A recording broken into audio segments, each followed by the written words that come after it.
नमस्ते, good morning, जोहार। आप देख रहे हैं झारखंड न्यूज। चलिए जानते हैं आज की 25 बड़ी खबरें। झारखंड में बिना एग्जाम दिए ही छात्रा ने पास कर ली 10वीं की परीक्षा। शिक्षा विभाग पर उठे सवाल। झारखंड में एक छात्रा बिना परीक्षा दिए ही 10वीं की परीक्षा पास कर गई है। मामला साहिबगंज जिले से सामने आया है। सेना की फर्जी मुहर बनाने वाले गिरोह का भंडाफोड़, 2 गिरफ्तार। पुलिस ने भारतीय सेना के नाम पर फर्जी मुहर बनाने वाले गिरोह का पर्दाफाश किया है। इस मामले में 2 व्यक्तियों को गिरफ्तार किया गया है। उनके पास से भारी मात्रा में फर्जी रबर स्टाम्प, मोबाइल, कंप्यूटर उपकरण समेत अन्य आपत्तिजनक सामग्री बरामद की गई है। डिजिटल जनगणना होने पर झामुमो ने जताई डाटा हैक होने की आशंका। गृह मंत्रालय की अधिसूचना को बताया भ्रामक। झारखंड मुक्ति मोर्चा ने जनगणना पर गृह मंत्रालय की अधिसूचना को भ्रामक बताया है। पार्टी के महासचिव सुप्रियो भट्टाचार्य ने आरोप लगाया कि जनगणना शेड्यूल से स्पष्ट है कि केंद्र सरकार महिला आरक्षण को अगले 5 साल तक टालने की योजना बना रही है। देवघर के 3 वीर सपूतों ने देश की आजादी के लिए दी थी कुर्बानी। शहादत दिवस पर दी गई श्रद्धांजलि। देवघर में शहादत दिवस पर प्रशासन की ओर से कार्यक्रम का आयोजन किया गया, जिसमें जिले के 3 वीर सपूतों को श्रद्धांजलि दी गई।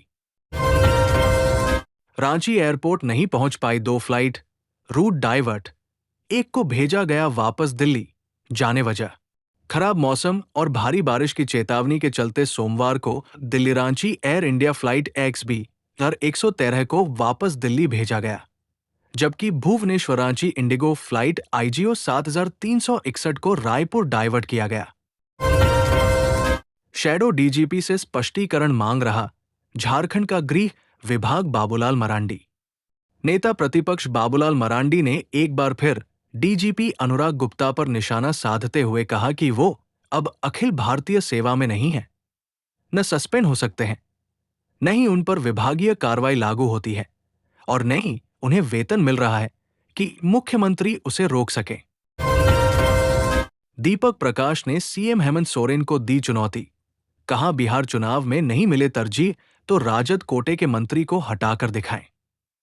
बिहार चुनाव को लेकर इंडिया गठबंधन की लगातार बैठकें हो रही है, जिसमें JMM को नहीं बुलाने पर मामला राजनीतिक सुर्खियों में है। श्रावणी मेला में आर्टिफिशियल इंटेलिजेंस का इस्तेमाल, इस नए ऐप से श्रद्धालुओं की मिलेगी मदद। देवघर जिला प्रशासन ने श्रावणी मेला को भव्य बनाने के लिए प्रयासरत है। अब इसके लिए AI की भी मदद ली जा रही है। 17 जून से केदारनाथ में फिर शुरू होंगी हेली सेवाएं। हादसे की जांच के बीच बड़ा फैसला। 15 जून को केदारनाथ से लौट रहा हेलीकॉप्टर क्रैश में 7 लोगों की मौत के बाद उत्तराखंड सरकार ने हेली सेवाएं रोकी थी।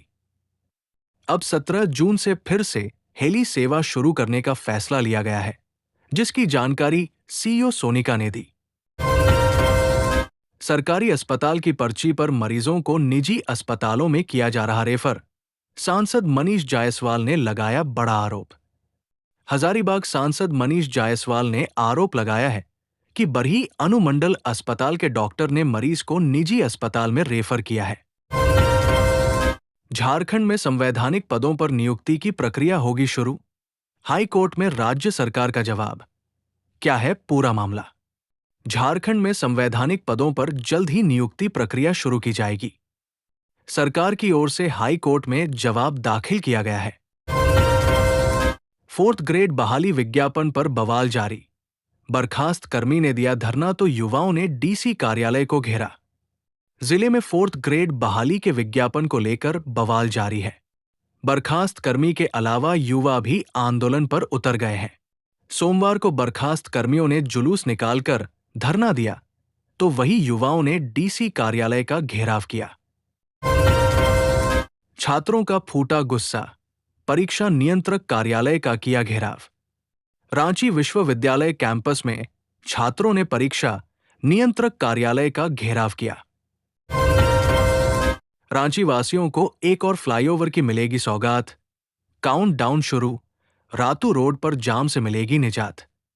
रांची का रातू रोड फ्लाईओवर बनकर तैयार हो गया है। उद्घाटन 19 जून को होगा। अंतिम संस्कार, 21 तोपों की दी गई सलामी। गुजरात के पूर्व मुख्यमंत्री विजय रूपाणी का अंतिम संस्कार पूरे राजकीय सम्मान के साथ किया जा रहा है। उन्हें 21 तोपों की सलामी दी गई। कांग्रेस अगले 100 सालों तक परिवार से बाहर किसी को दे ही नहीं सकती क्रेडिट।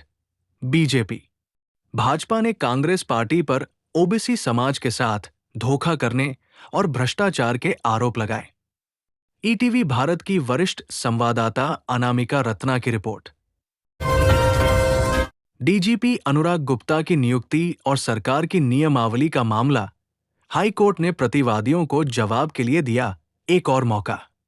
डीजीपी अनुराग गुप्ता की नियुक्ति और सरकार की नियमावली को चुनौती देने वाली याचिका पर झारखंड हाई कोर्ट में सुनवाई हुई। तो ये थी आज की 25 बड़ी खबरें। अगर आपको झारखंड की छोटे बड़े खबरों का अपडेट चाहिए तो हमारे चैनल को सब्सक्राइब करें।